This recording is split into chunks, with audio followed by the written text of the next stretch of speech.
가나안 땅에 흉년이 들었다. 그렇게 오늘 말씀을 시작합니다. 그 지역은 그러니까 강우량이 많지 않습니다. 비가 귀하다는 것이죠. 그래서 흉년이 드는 경우가 종종 있습니다. 예전에 아브라함 때에도 큰 흉년이 들어가지고 아브라함이 애굽으로 이동을 했었죠. 그것과 마찬가지로 이삭의 때에도 큰 흉년이 들었습니다. 그래서 이제 내려갔는데 그랄로 갔다라고 했습니다. 이때 하나님께서 이삭에게 나타나셨습니다.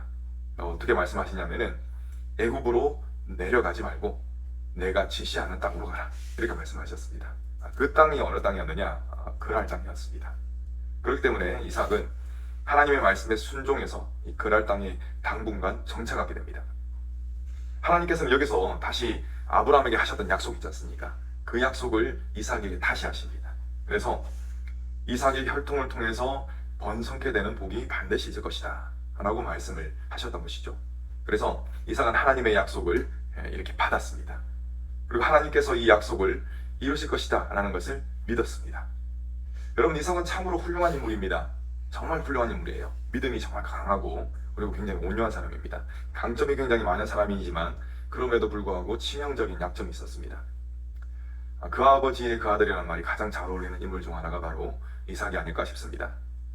아브라함이 굉장히 무서움을 많이 탔어요. 이것처럼 이삭도 굉장히 무서움을 많이 탔습니다.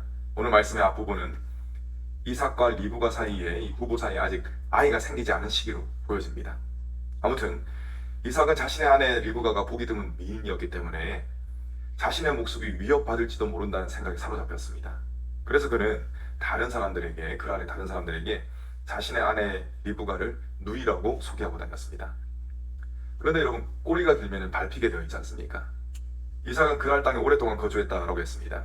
그래서 이삭과 리브가 사이가 누이 관계가 아니라 부부 관계라는 것이 드러나게 됩니다. 근데 이것이 들통난 것이 그랄 왕이었던 아비멜렉에 의해서 들통이 나고 말았던 것입니다. 그래서 아비멜렉은 이삭을 불러다가 호되게 혼을 냅니다. 만약 자신의 백성 중에서 누군가가 리브가를 범했다면은 이것은 분명히 죄를 짓는 것이 아니냐. 그러니까 네가 우리 백성들로 하여금, 또 나로 하여금 죄를 짓게 만드는 사람이다. 굉장히 심한 고통을 쳤던 것입니다. 이삭은 굉장한 수치를 당했습니다.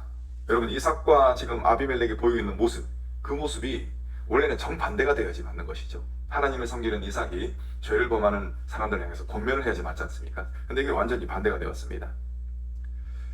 여러분, 그런데 정말 신기한 것은 어떤 것이냐면은 지금 아비멜렉은 하나님을 믿지 않는 불신자, 이방인이지 않습니까? 이방인. 그럼에도 불구하고 이 아비멜렉이 하나님을 경외하는 것과 같은 태도를 보이고 있다는 것입니다. 이것이 정말 신기한 일입니다. 여러분, 여기서 우리는 아주 중요한 것을 발견할 수가 있습니다. 그것은 무엇이냐? 지금 상황이 반대가 됐다 그랬죠. 믿는 자가 하나님을 계속 두려워하면 믿음으로 살게 될 텐데, 그 하나님을 두려워하는 마음 대신 사람을 두려워하고 환경을 두려워하게 된다면 하나님을 두려워하는 이 경외심이 점점 작아진다는 것입니다. 그래서 본인도 모르는 사이에 죄를 범하는 사람이 되고 또 다른 사람으로 하여금 죄를 짓도록 만드는 그런 악한 영향력을 끼치는 사람이 된다는 것입니다. 여러분, 두려움에 사로잡혔던 이삭은 어떤 모습을 보였습니까? 하나님을 경외하는 그 경외심이 점점 작아졌습니다. 그래서 어떤 자리까지 나가느냐? 다른 사람으로 하여금 죄를 짓도록 만드는 그런 자리에까지 나가게 됐던 것입니다. 이때 하나님께서는 아비멜렉이라는 이 그랄 왕을 도구로 삼으셨습니다. 그래서 이 죄를 범하지 못하도록 아예 막아주셨습니다.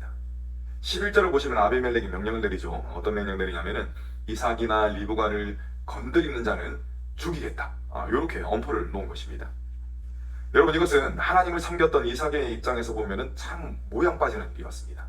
하지만 하나님께서 이방인인 아비멜렉을 통해서 이삭과 리브가를 보호해 주시는 그런 장면입니다. 전적인 하나님의 은혜를 우리는 여기서 발견할 수가 있는 것입니다. 이처럼 이삭은 원래 어떤 존재였느냐?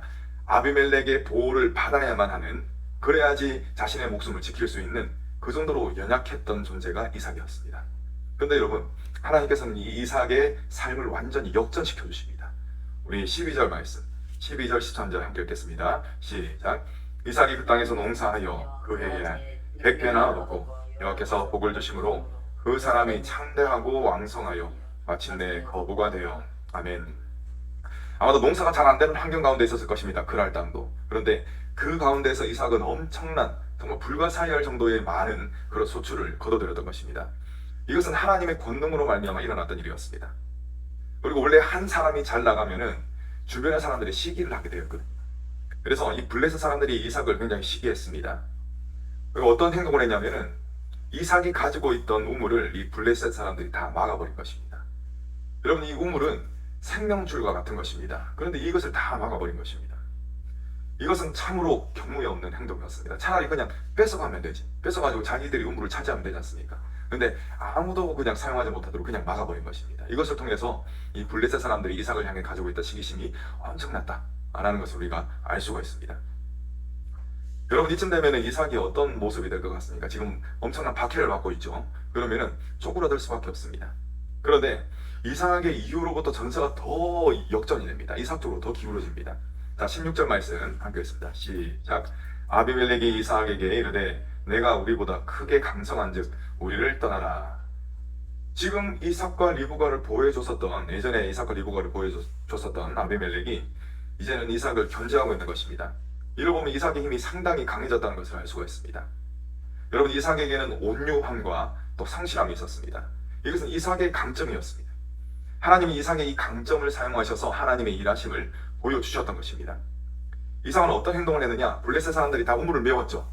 근데 그것을 묵묵하게 다시 파냅니다. 또 이삭의 종들이 다른 땅을 파가지고 우물을 또 발견을 하게 됩니다. 샘물이 솟아나오게 됩니다.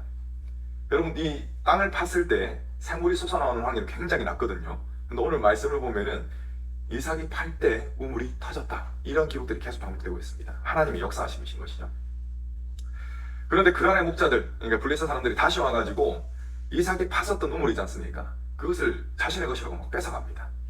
그때 이삭은 분명히 힘이 있었거든요. 서로 싸울 수도 있었습니다. 그런데 이삭은 그렇게 하지 않고 또 다른 곳으로 가서 무엇을 합니까? 우물을 또 묵묵히 팝니다.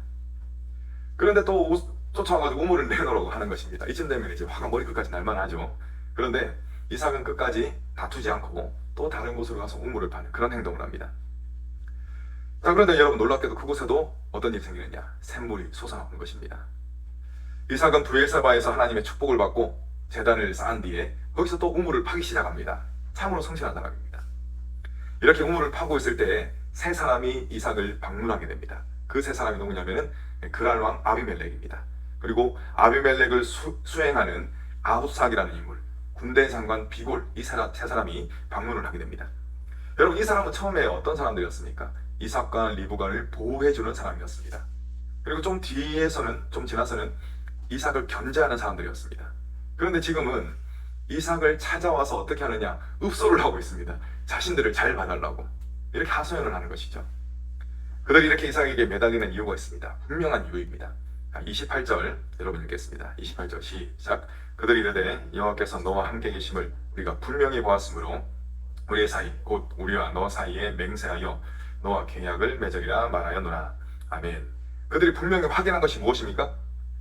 여호와 하나님께서 함께 계시고 복을 주셨다는 것, 이삭에게. 그것을 분명히 확인했다는 것입니다. 그러니까 잘 나갈 수 없는 상황에서 잘 나가게 되는 것입니다. 그러니까 야, 전능자, 초월자가 이삭과 함께 하시는구나. 그러니까 공포감이 막 몰려온 것이죠. 이삭과 잘 지내야 되겠다라는 그런 두려움이 있었던 것입니다. 이런 두려움이 있었기 때문에 그들이 체면을 막 이렇게 접어두고 이삭에게 매달렸던 것입니다. 그야말로 전세가 완전히 역전이 되었습니다. 예전에는 이삭이 그들을 두려워했습니다. 그런데 지금은 어떻습니까? 그들이 이삭을 두려워하고 있습니다. 그들이 말하기를 하나님이 너와 함께 하시기 때문에 우리는 어떻게 해도 너한테는 안 된다는 것입니다. 이에 이삭은 그들을 위해서 잔치를 베풉니다. 그리고 서로 해하지 않기로 맹세를 하게 됩니다. 자, 이제 아비멜렉의 일행이 돌아갑니다. 그리고 이삭의 종들이 지금 무엇을 하고 있었죠? 그 브엘세바라는 곳에서 우물을 파고 있었습니다.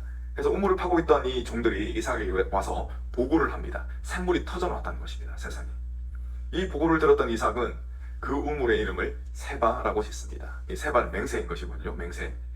이 세바라고 이름 지었던 그 이유가 있습니다. 이삭과 아비멜렉이랑 일행이 그곳에서 맹세를 했죠.